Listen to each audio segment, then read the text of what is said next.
Comment se lancer sur Instagram en 2023? Ça peut être vraiment intimidant, je ne sais pas si c'est votre cas, mais ça peut être intimidant de se lancer sur une plateforme comme ça, comme Instagram, où il y a beaucoup de monde. Il y a des gens qui ont de très grosses communautés. On se demande en fait, qu'est-ce que je vais pouvoir apporter là-dedans? Comment je vais pouvoir trouver mon propre style? Comment je vais pouvoir me distinguer des autres, me démarquer et au final créer ma propre audience et créer ma propre communauté? Et après, Instagram, c'est une plateforme quand même où il y a pas mal de contenu à poster, de contenu différent. Du coup, qu'est-ce qu'il faut privilégier? C'est quoi le bon format? Est-ce qu'il faut prendre celui qui cartonne en ce moment? Est-ce qu'il faut faire des reels? Toutes ces questions-là, c'est des questions qu'on se pose quand on se lance sur Instagram. Je le sais parce que je suis en train de me lancer sur Instagram et je parle avec beaucoup d'entrepreneurs en ce moment qui veulent se lancer sur Instagram parce qu'il y a une chose qu'on est tous en train de voir, c'est que Instagram, c'est une véritable plateforme sur laquelle tu vas pouvoir trouver des clients, une audience, mais surtout des gens qui sont prêts à te suivre et qui sont qualifiés. Contrairement à des plateformes comme TikTok où en fait on va faire beaucoup de masse, on va faire beaucoup de volume. Par contre, ce sont des personnes qui sont un petit peu moins qualifiées en fait que sur Instagram. Le problème avec ce côté un peu intimidant d'Instagram et le fait de se lancer, c'est que tout ça, ça nous pousse un petit peu à l'immobilisme. C'est-à-dire que on attend que le contenu soit parfait, on attend d'être dans les bonnes conditions, on attend d'avoir le bon matériel, on attend d'avoir tout ce qu'il faut, d'avoir des choses intéressantes à dire, on attend de se former. On attend de découvrir les nouveaux hacks pour pouvoir se lancer. Du coup, il y a pas mal de choses qu'on tente et qui sont merdiques, faut le dire. Surtout quand on cherche à développer une audience parce qu'on vend un produit. Moi, c'est mon cas. Je veux développer une audience en fait pour pouvoir justement vendre des produits, avoir des gens que je peux aider en fait dans ma thématique. Et c'est là où tu te rends compte qu'il y a certains trucs comme par exemple faire des tendances, c'est-à-dire baser tout ton contenu sur les tendances, aller rechercher les musiques qui sont en tendance en ce moment, aller rechercher les trends vidéo, donc c'est-à-dire les vidéos à mimer, à reprendre en fait. Même si tu les reprends dans ta thématique, au final c'est quand même que du divertissement.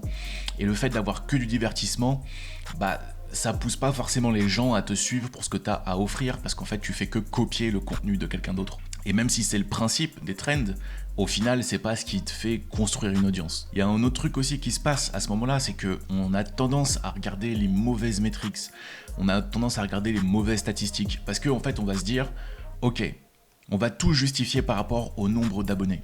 Donc je peux pas dire ce truc là parce qu'en fait j'ai pas encore le nombre d'abonnés suffisant. Je peux pas faire la vidéo YouTube que vous êtes en train de voir parce que j'ai pas le nombre d'abonnés suffisant. Mais en fait c'est faux, c'est-à-dire que ça c'est une vanity metrics. C'est-à-dire que c'est vraiment une statistique qui est là pour flatter votre ego. De vous dire ouais ça y est, j'ai 10 000 abonnés sur Instagram, j'ai 100 000 abonnés sur Instagram, je suis légitime pour parler d'eux. Est-ce que vous vous rendez compte à quel point cette phrase là, au final, elle est débile? T'as pas besoin d'avoir 100 000 abonnés pour pouvoir parler de ton sujet, de tes passions, de donner en fait ce que tu as envie de partager. T'as pas besoin d'attendre ça. Il y a quoi qui t'empêche de le faire? Là aujourd'hui, je suis en train de faire une vidéo. J'ai 40, même pas 40 abonnés sur ma chaîne YouTube, j'ai 250 personnes sur Instagram et à peine 3000 sur TikTok. Est-ce que ça m'empêche de faire cette vidéo que vous êtes en train de regarder? Non. Alors du coup, qu'est-ce qui vous empêche vous de faire vos propres vidéos, de vous lancer, même si vous n'avez pas forcément le matériel professionnel, etc., de vous lancer même avec un smartphone? Et ça c'est tout à fait une possibilité. Donc là, moi, ça y est, j'ai décidé de me lancer sur Instagram, j'ai décidé d'y aller à fond. Et ce que j'ai fait, c'est que j'ai commencé à faire ma stratégie et j'ai voulu faire cette vidéo en fait pour vous partager le moment en fait où moi j'ai réussi à me débloquer. À me débloquer en fait et à pouvoir me dire ok c'est bon, vas-y, je me lance, je me fous de savoir ce que les autres vont en penser, de savoir est-ce que je vais être légitime ou pas, est-ce que mon contenu va être ridicule. En fait, ça y est, ça je m'en fous. Par contre, j'ai quand même envie de maximiser en fait les chances de trouver des clients, de trouver une audience. Du coup, j'ai essayé de partir avec quand même une méthode, d'avoir quelque chose d'assez méthodologique pour pouvoir en fait me libérer de ça et de faire le bon contenu, celui qui va me rapporter réellement. Pas des abonnés, mais rapporter des gens qui vont avoir confiance en moi. Et la première chose que j'ai pu faire, c'est de faire la liste des choses qui me passionnent.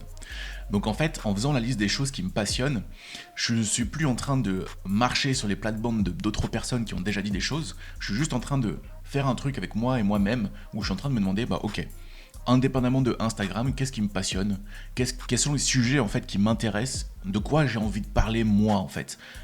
je m'en fous de savoir si ça a déjà été dit ou pas, quels sont mes sujets, quelles sont mes thématiques. Ce que je vais faire dans un deuxième temps, c'est une fois que j'ai fait cette liste de mes thématiques, je vais essayer de comprendre mon audience cible, je vais voir exactement de quoi elle a besoin.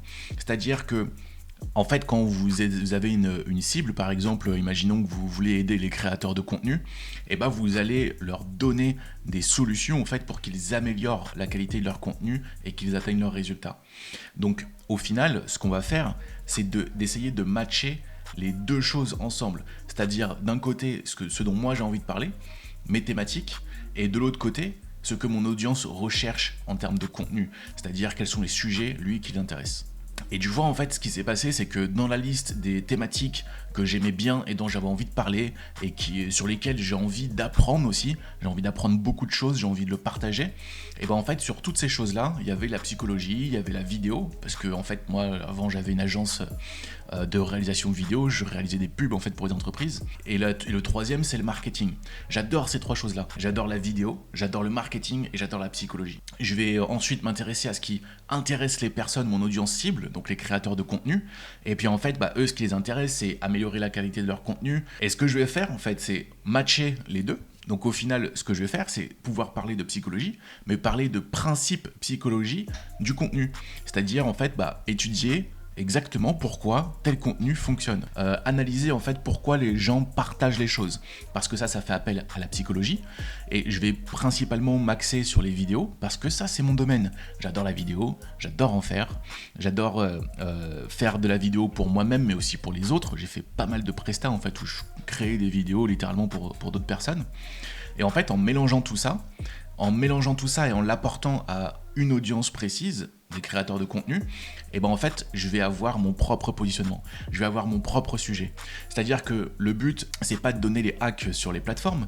Mon but, c'est de t'aider à comprendre la psychologie humaine, ce qui fait que les gens partagent un contenu et comment ça va impacter la qualité de tes vidéos, comment tu vas pouvoir modifier tes scripts, ta manière de tourner pour atteindre le maximum de résultats sur la cible que tu veux avoir. Et donc là, en fait, ça y est, j'ai mon sujet. C'est ça dont je veux parler. Et au final, j'ai pas besoin d'aller regarder ce que les autres font, j'ai pas le besoin de me comparer, je suis plus du coup sur un marché qui est ultra généraliste, qui est la création de contenu, en fait je suis sur décortiquer pourquoi la psychologie du contenu en fait. Et ça m'appartient.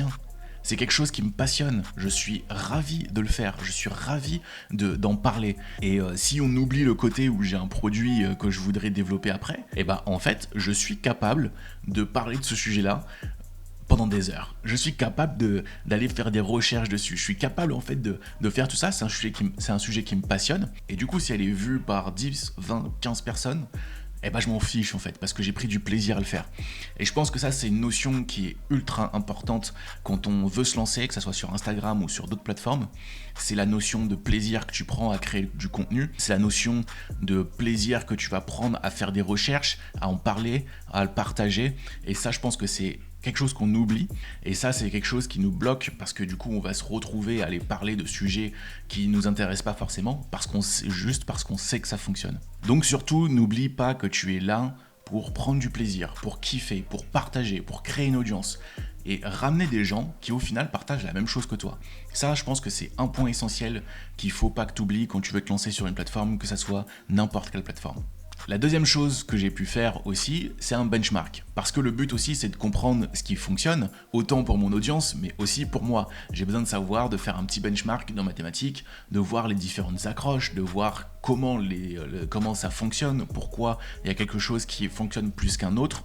Est-ce que la personne, en faisant son contenu, a utilisé des termes, une manière de monter qui était différente des autres. Donc voilà.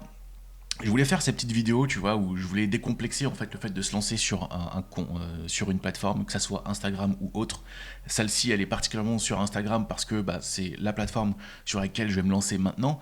Mais au final, c'est valable pour tout ce que tu fais en tant que créateur de contenu. Si tu veux te lancer sur une plateforme, étudie ce qui fonctionne sur la plateforme, trouve tes sujets passion, ce qui te passionne réellement, ce que tu as envie de partager, mélange-le avec ce que les gens attendent sur ta thématique, Et puis là, ça y est, t'as ton sujet à toi, t'as ton sujet, t'as ta manière de faire. Et puis surtout, n'oublie pas, n'essaye pas de copier les autres, n'essaye pas de parler comme eux, n'essaye pas de faire comme eux. En fait, trouve ton truc à toi. Il faut pas se laisser enfermer et rester dans ce cercle vicieux en fait où on se dit bah je crée pas de contenu tant que j'ai pas trouvé ma patte, alors qu'en fait le seul moyen de trouver sa patte, bah c'est de créer du contenu. Donc reste pas dans ce cercle vicieux dans lequel tu vas tourner en rond et rien faire. Prends ton courage à deux mains, prends ta caméra, prends n'importe quoi comme outil, prends une webcam même si tu veux, partage ta passion, partage ce qui te fait vibrer, raconte des histoires, et puis tu vas voir que ça va fonctionner. Je vais rajouter un dernier point.